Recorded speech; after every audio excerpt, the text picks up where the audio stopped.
Well, welcome back to the Short Term Rental Riches podcast. I've got a fabulous guest today. She was actually with us, I can't believe it, but all the way back in 2021.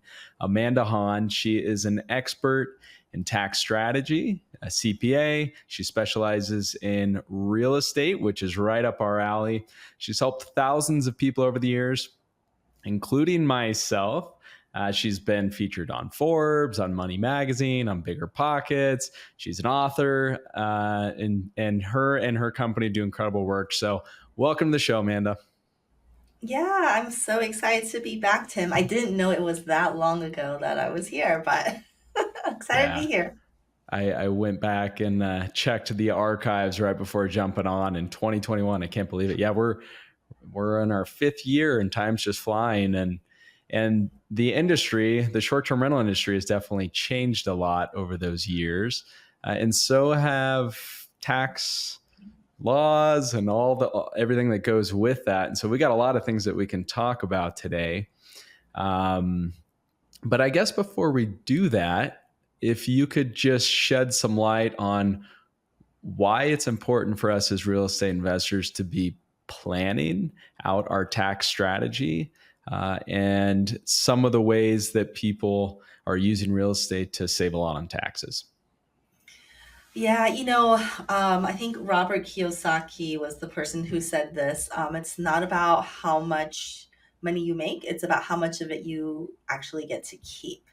And so I think for a lot of people, we're always really busy with like making money, right? Working at your job or investing in real estate, and but not really taking the time to think about, well, what is the true net result of what I'm doing, and I think that there is a narrative that a lot of people tend to think there's not much I can do about taxes. It's sort of like something that just happens to me. I just kind of like Mm-hmm. pay it every year. But the reality is that there are a lot of things we can do to save on taxes, especially if you're a real estate investor, especially if you are in the short term rental space. So, one of my passions is really in helping people to understand this secret, I guess, that all the wealthy people know already, which is Mm-hmm. that we can control our taxes. And when we do control it, it really helps us to supercharge sort of our pathway to building wealth. Mm-hmm. Yep, absolutely. And you've been a huge help with me. I don't know how long we've been working together, but I guess it's been, I don't know, 7+ years. A Yeah, long time it's maybe. really it's really interesting because before coming on the podcast, I was also looking at my history, and you were one of the first clients I had in the short-term rental space. Now short-term rental is sort of like everybody knows about it, everyone's talking about Mm-hmm. it. But I think you were one of the first pioneers of like, oh yeah, I'm doing, short-term rental investing back before like I think Airbnb was like a big thing. Yeah.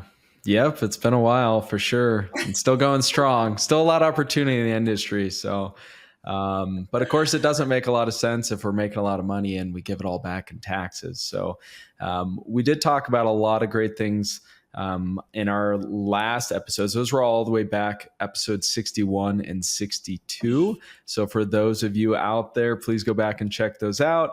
We talked about topics there that we're not going to talk about today. So things like 1031 exchanges, some of the benefits of filing a tax extension, personal tax, resident tax exclusions. I don't know if I said that right, but up to $500,000. So there's a lot of ways. But when it comes to real estate, there's two main ways that people are looking at least for us with the short term rentals. So we have real estate professional status and we have material participation. Can you just rephrase those real quick for anyone out there that's not familiar with them? Yeah, sure. I think I'll just give a little bit of background on kind of like the whole real estate tax benefit realm. As real estate investors, we get to take tax deductions like business owners do. We get to also take depreciation, which is just the paper loss on, real estate property that we buy.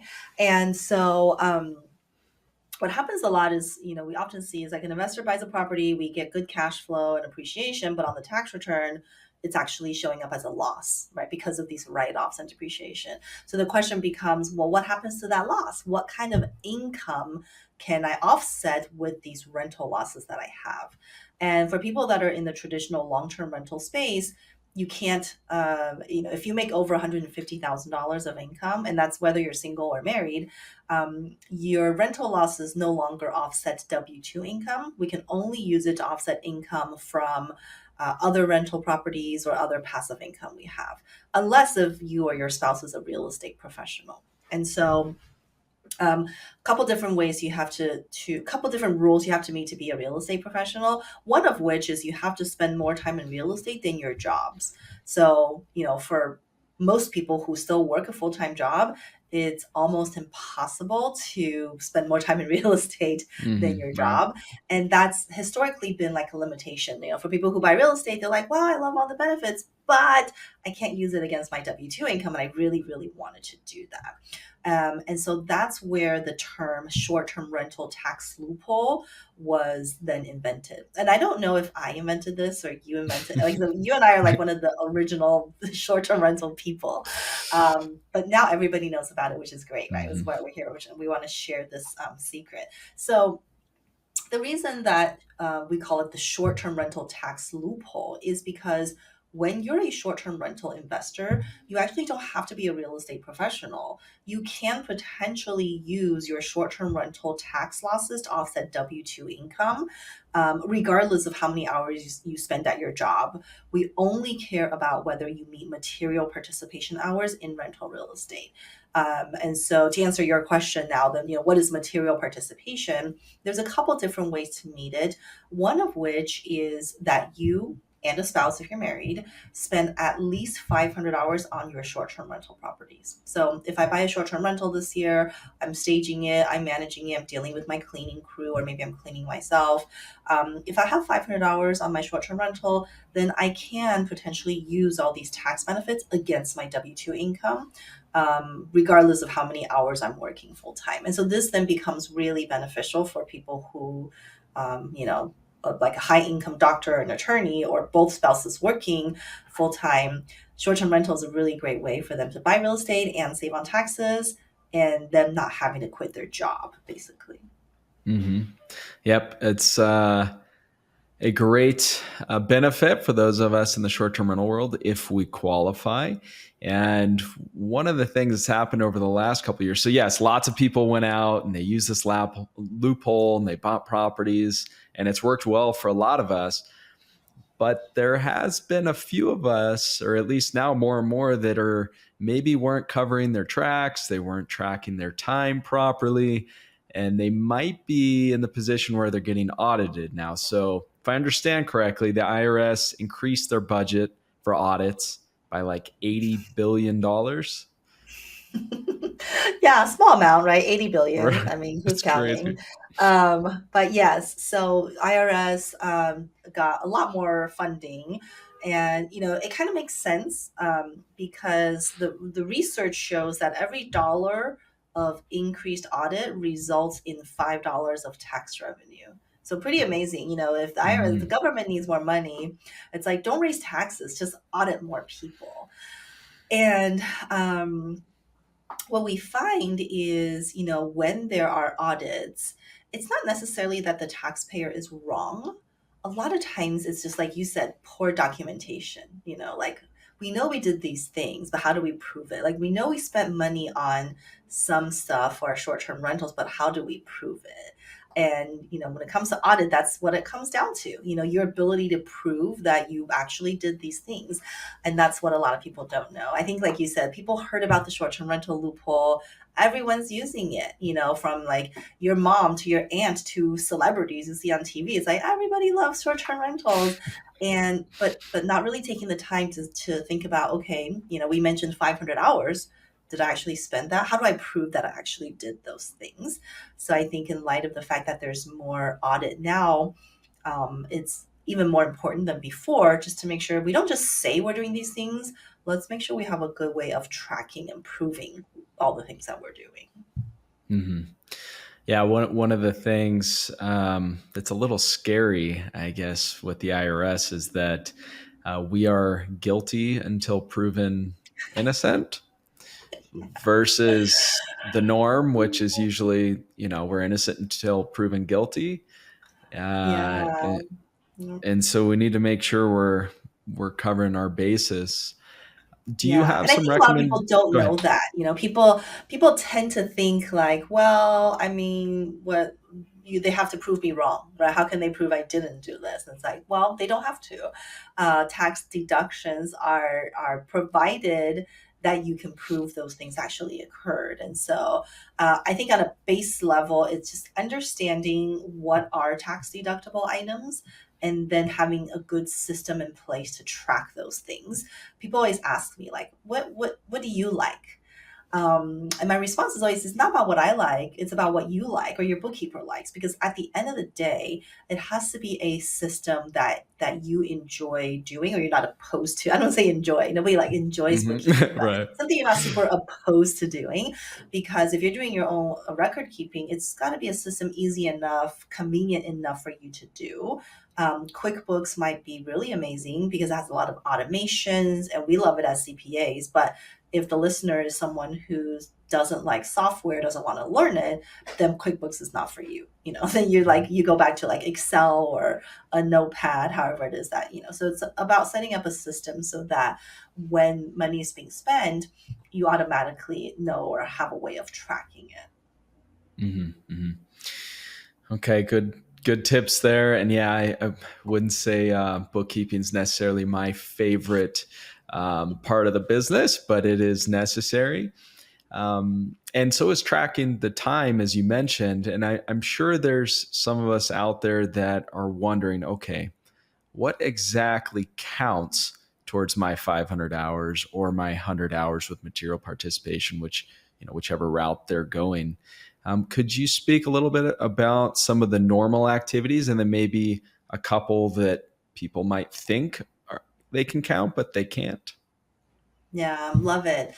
So in terms of hours, like I said, if you meet material participation, then the benefit is that you get to use rental losses against W-2 and other income. So that's why we care about tracking hours, right? Because if we can't track and prove our hours and we're audited later, then the IRS will say, no, these are just passive losses. So you don't get to use it against W-2 income, and you're going to pay taxes and penalties on top of that. Um, for material participation on short-term rentals, the hours that we talk about are things that you are incurring that deal with the day-to-day operations of the property. Sometimes we say it's hands-on hours, but hands-on doesn't mean you going there and swinging a hammer, you physically building the furniture. Hands-on could mean that you are dealing with guest issues, check-ins, check-out, responding to reviews and all that, right? Just like the day-to-day operations.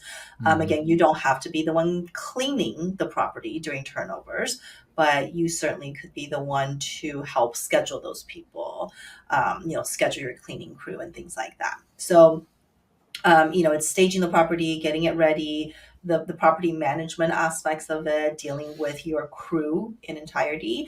Those are all good hours for material participation. The ones that people are sometimes confused about that actually don't qualify are what we consider investor hours. So investor hours would be like you learning about short-term rentals.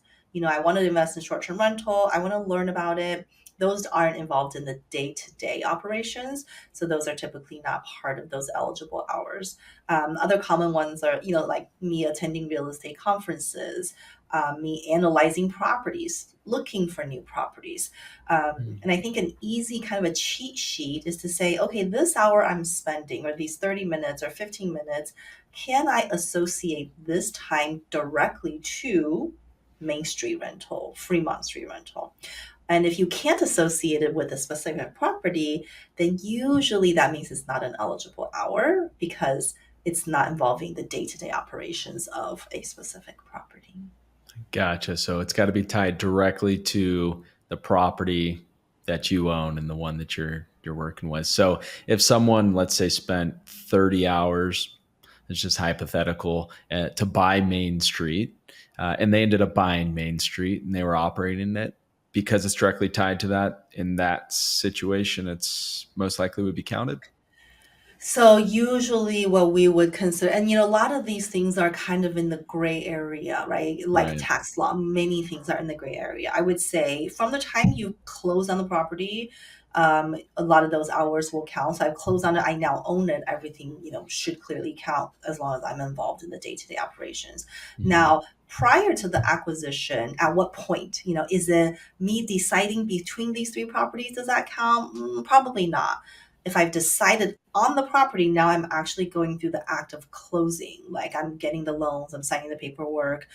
Do those hour count? Those are probably in the gray area. I think you could probably see an auditor arguing either way, right? Before you buy Mhm. it, is that involved in the day to day?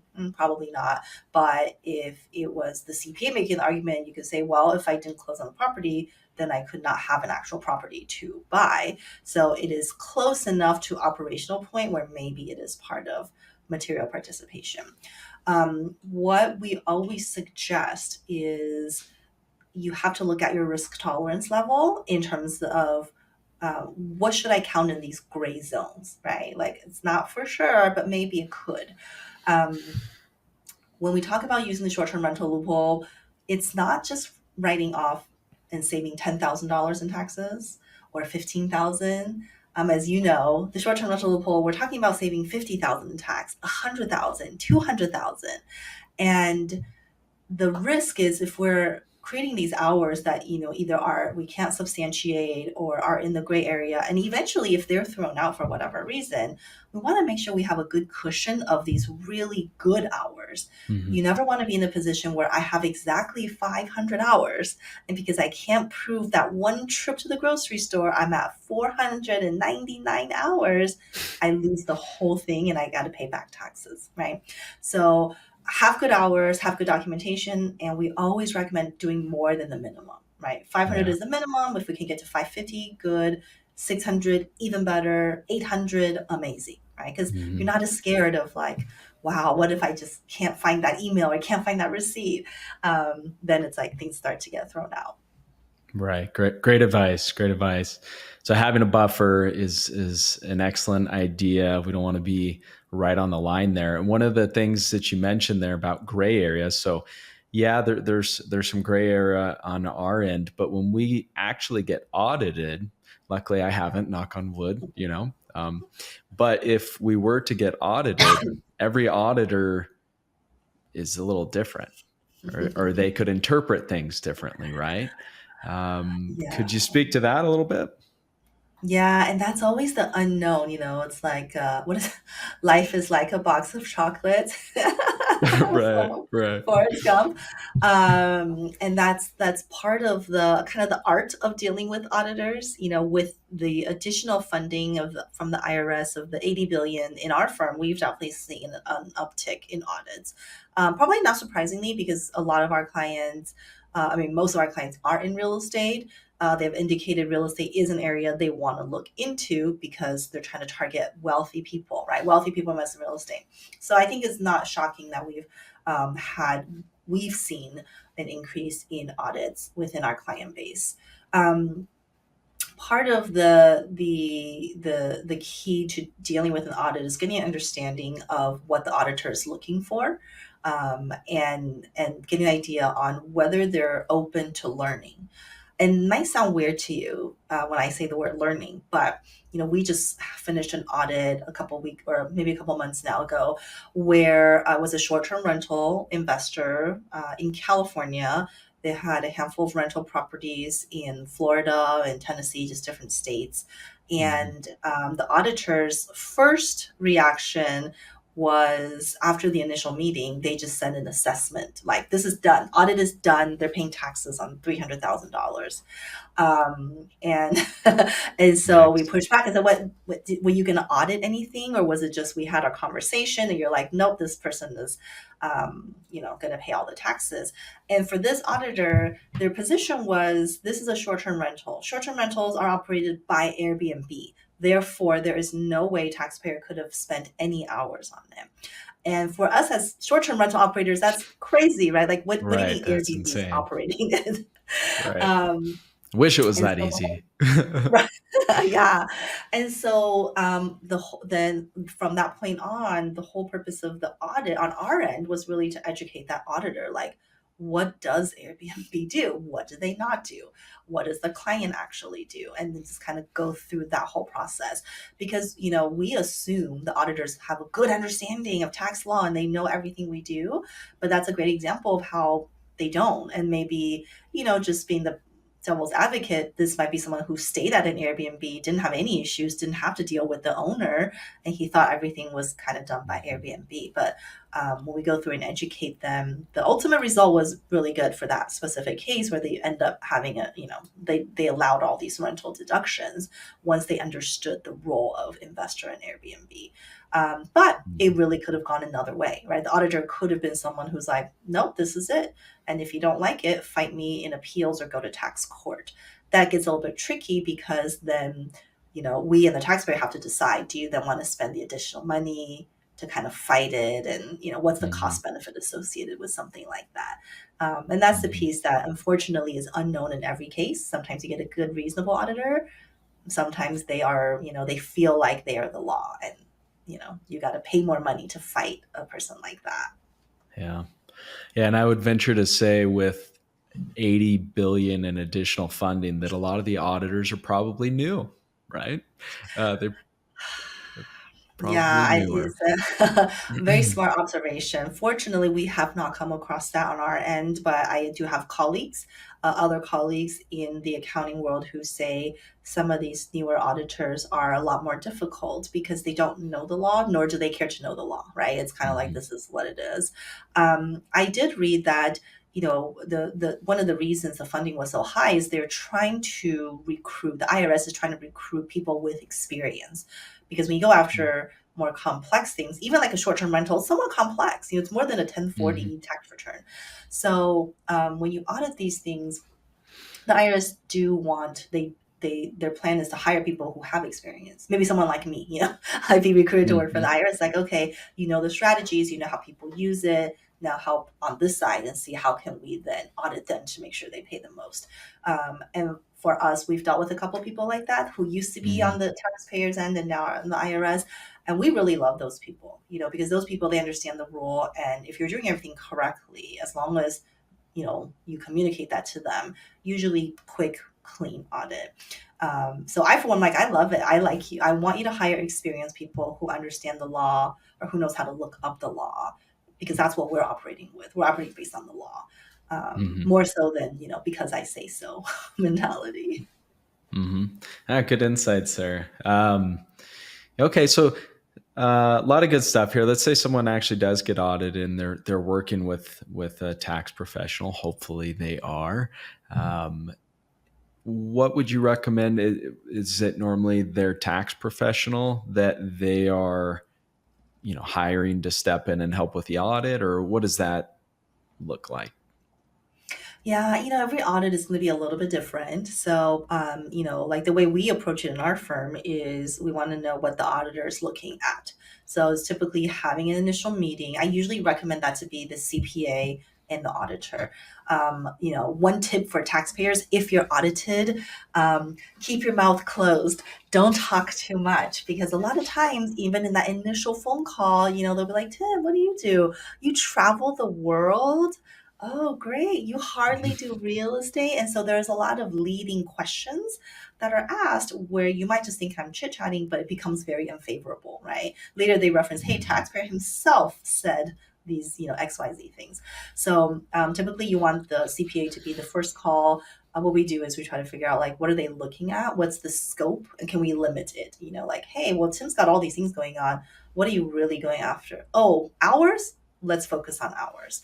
And so depending on how that call goes, how we kind of try to get an idea on their approach, what they're looking at, what their personality is, then we typically make a recommendation to the client, like, hey, this is something pretty simple. You could probably handle it yourself, or this is probably something pretty complex, could go sideways quickly. Maybe it makes sense to hire us to do it. So it really depends on what they're looking for. But I always recommend, if budget is not a concern, you have a professional help you. Because again, you're not in the business of dealing with audits, it's probably Mhm. not a good idea for you to deal because you never know where the questions are going. Yeah, great advice. Great advice. Okay. So we've covered quite a bit so far. We talked about, what real estate professional status was, material participation. We talked about the IRS's new budget and auditors and, the fact that more people are getting audited. But as long as we're tracking our hours properly and we're tracking all the receipts and keeping a buffer, we should be safe, assuming we're doing everything kosher. And so the goal with tax strategy is to pay less tax legally. And one of the ways a lot of us as real estate investors have been able to do that is through bonus depreciation. And that's changed quite a bit since we talked several years ago. So, do you mind just sort of recapping bonus depreciation and Yeah, where we're at with that today? sure. Of course. So, we mentioned earlier, depreciation is one of the major tax benefits of being a real estate investor, right? Because we can depreciate or write off the purchase price of the building over time. So, traditionally, you take a purchase price of a building, we write it off over, 39 years if we're talking about short-term rentals. But starting back, 2018, government came out with an even better benefit that says for certain assets, you don't even have to wait 39 years. You could just write it off immediately, all in the first year. And that's when you heard people say, I made $500,000 from my W 2 about two short term rentals and I paid no taxes. I paid zero tax or huge refund. And it's because of these strategies and benefits being looped on one on top of each other. Um, in 2024, the current bonus depreciation has gone down a little bit. So instead of being able to take 100% bonus depreciation, we can now take 60% bonus depreciation. So still good. It's just not as good as it was before. And so a question I get a lot is, okay, well, if you can only take 60%, what happens to the other 40%? Do we just lose it? Where does it go? And the good news is that 40%, we still get to take it. We just have to take it over time. So if let's say I bought something for $100, I get to take bonus depreciation on 60. And then the remaining $40, I'll take it over the next 5 years or 7 years. But I still get to take it. It's just a little bit delayed than what it was back, in 2021 and Mhm. 2022. Gotcha. Okay, so that second part, so 60 where we're at currently, 2024, 60% in the first year, and then the remaining 40% gets depreciated over what time frame, or does it depend on So it the type depends. of So asset? so the remaining 40% is depreciated over what we call the life of the asset. So if it's, furniture and fixture, that's a 7-year asset, then that will go after 7 years. If it's like I installed a pool and that's a 15-year, then it'll be depreciated over 15 years. So yeah, the remaining term just depends on what is that asset that I'm talking about. Gotcha. Gotcha. Okay. Well, good stuff here, Amanda. I've got another question for you that's not related to short term rentals or taxes. And I, of course, want to make sure everyone knows where to find you and if they're interested in potentially working with you guys, if you have availability where they could do that. But before we do, do you just have any sort of, you get to see the back end on a lot of this, the finances, right? I mean, you do people's taxes. So do you have any just thoughts on kind of the short-term rental industry? I know we're seeing people go to boutique hotels, or sort of just overall thoughts on the industry or changes that you've noticed, good or bad. Um, yeah, I think there's a lot of fear with respect to short-term rental space right now, has been right for a little bit of time.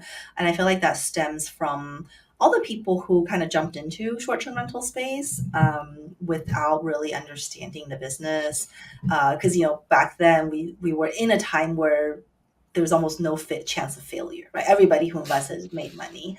It's just like now it's changed a little bit or changed quite a bit.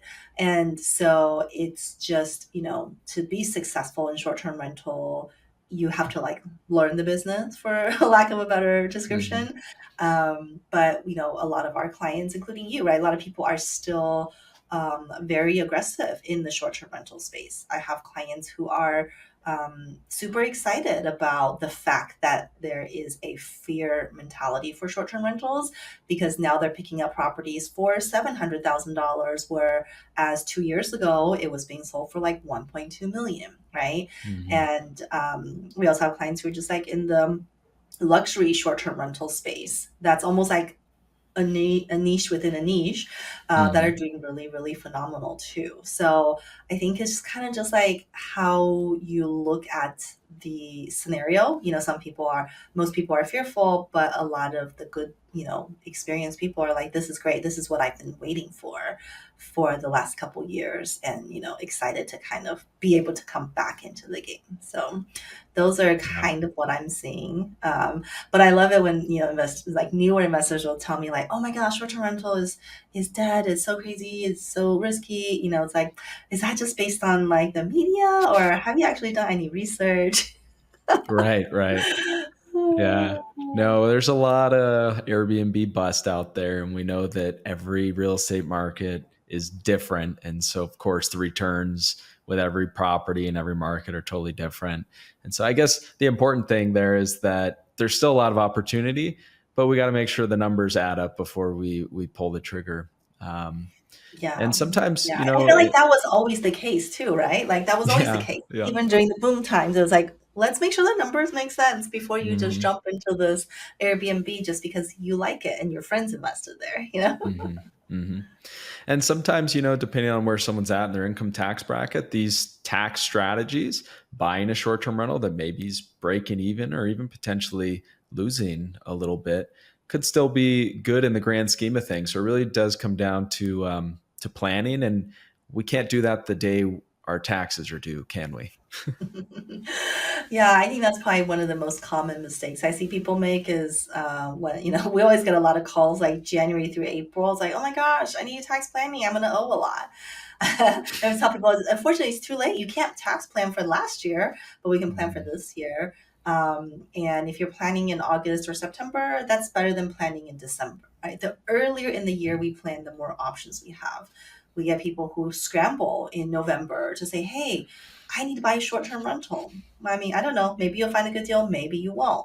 But if we had that conversation in March, then you had a lot of time to do the Mhm. research and find like the best properties for tax savings and also for cash flow and appreciation. So, Yeah, great advice.